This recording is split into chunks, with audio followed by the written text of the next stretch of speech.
Hello everyone, welcome back to my YouTube channel. आज की इस वीडियो में हम करते हैं अपने क्लास 6 एनसीईआरटी का chapter number 3 the shepherd's treasure, जो गडरिये का खजाना। क्या खजाना था, इसकी समरी करते हैं। और ये समरी हमारे एचटेट, टीजीटी, पीजीटी, केवीएस इन एग्ज़ाम्स के लिए, कॉम्पिटिटिव ये वाले एग्ज़ाम्स हैं, इनके लिए भी इम्पोर्टेंट रहने वाली है। क्योंकि एक बार हमें जब चैप्टर की समरी पता चल जाती है तो हम उसमें से क्वेश्चंस आराम से इजीली कर पाते हैं। ठीक है, तो चलिए शुरू करते हैं ना। गडरिया, यहाँ पे ये पूरी स्टोरी बेस्ड है हमारी एक शेफर्ड के ऊपर, जो कि कहाँ पे, ईरान में रहता था। वो बहुत ही बुद्धिमान था, लेकिन वो इतना ज़्यादा पढ़ा हुआ नहीं था। ठीक है, तो उसके बारे में, लेकिन वो सबकी बहुत ही ज़्यादा हेल्प करता था, सबके लिए वो विनम्र था। कोई भी होता तो वो ये नहीं सोचता था कि इनकी मदद नहीं करनी, इनकी नहीं करनी, बल्कि वो सबकी ही मदद करता था। सबको ये शिक्षा देता था कि जो भी तुम्हारे ऊपर मुसीबतें आएँ, उनका तुम करेज के साथ और अपने सामान्य बुद्धि के साथ उनका सामना करो। ठीक है, तो वो अपने इस नेचर के लिए, उसकी बुद्धिमत्ता के लिए, अपने इस फ्रेंडली नेचर के लिए उसकी प्रसिद्धि पूरे प्रांत में, पूरे देश में हो गई थी। ठीक है, तो एक बार क्या होता है, राजा को भी पता चलता है कि भाई ऐसे ऐसे गडरिया है जो कि बहुत ही बुद्धिमान है। राजा को पता चलता है तो राजा सोचते हैं कि मैं भी जाऊंगा एक दिन उससे मिलने के लिए। ऐसे लोगों की तो मेरे यहाँ भी ज़रूरत है।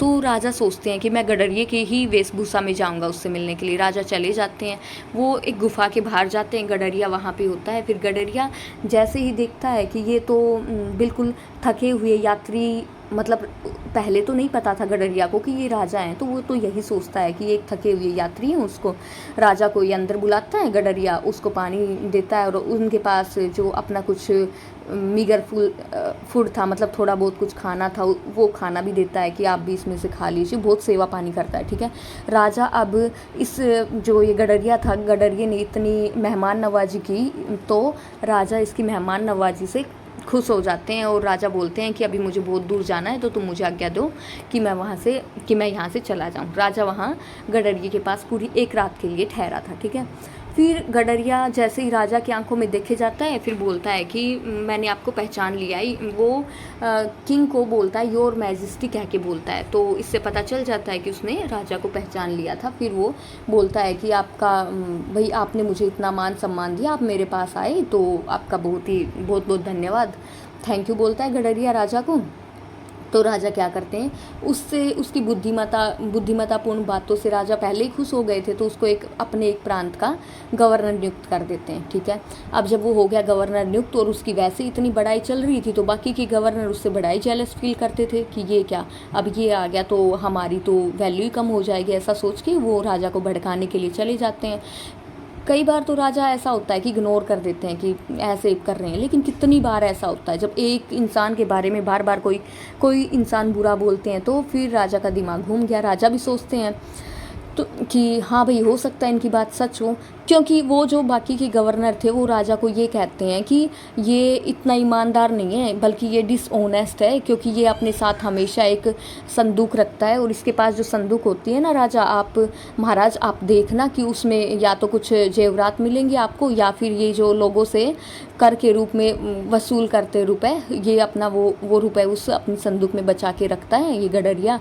और हमें लगता है कि ये इतना ईमानदार नहीं है। फिर राजा का भी दिमाग घूमता है कि हाँ, ये बात तो सच है, मैंने भी देखा है, हमेशा वो अपने साथ संदूक रखता है। तो राजा बुलाते हैं गडरिये को कि भाई आ जाओ महल में।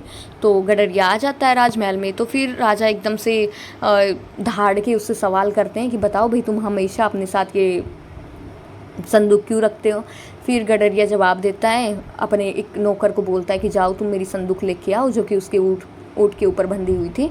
तो वो जैसे ही संदूक लेके आता है और राजा के सामने वो संदूक खुलती है, तो उसमें कुछ नहीं होता बल्कि एक कंबल होता है। राजा पूछते हैं कि भाई तू तो एक प्रांत का गवर्नर है, फिर तुझे ये कंबल लेके घूमने की क्या ज़रूरत है।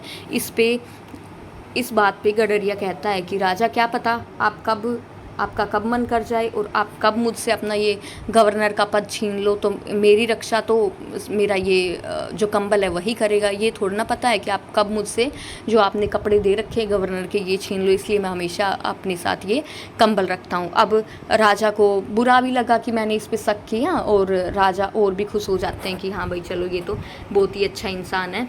तो फिर लास्ट में क्या होता है, सब लोग भी वो गडरिये की बुद्धिमत्ता से उसके जवाब से प्रसन्न हो जाते हैं और सब लोग बहुत ही शर्मिंदा महसूस करते हैं कि हम लोगों ने इसके ऊपर शक किया था। और लास्ट में क्या होता है कि ये सारे लोग मिलके मान लेते हैं कि जो ये गडरिया है यही सबसे ज़्यादा विनम्र, सबसे ज़्यादा बुद्धिमान है इस धरती के ऊपर, और राजा ने उसको एक बहुत ही बड़ी डिस्ट्रिक्ट का गवर्नर नियुक्त कर दिया। तो यहाँ पे होती है हमारी ये कहानी एंड। और इसमें से क्वेश्चंस MCQ टाइप क्वेश्चंस ही पूछे जाते हैं हमारे एग्ज़ाम्स में। तो वो क्वेश्चंस हो सकते हैं कि क्या मतलब ये इस टाइप के क्वेश्चन हो सकते हैं कि क्या गडरिया ऑनेस्ट था या फिर डिसऑनेस्ट था। तो इस टाइप के MCQs पूछे जा सकते हैं। जैसे ये देखो, the shepherd had not been to school because shepherd कभी भी स्कूल नहीं गया था। क्यों नहीं गया था? क्योंकि he was very poor. There were very few schools in those days. तो इसका करेक्ट आंसर तो बी होगा, क्योंकि वहाँ पे उस टाइम पे बहुत ही कम स्कूल थे, इसीलिए वो गडरिया था जो स्कूल नहीं जा पाया था। लेकिन एक्चुअल में ये गडरिया बहुत ही ज़्यादा बुद्धिमान था। तो आई होप गाइस आपको इस स्टोरी समझ आई होगी। Thanks for watching. If you like my videos please like share and subscribe my channel.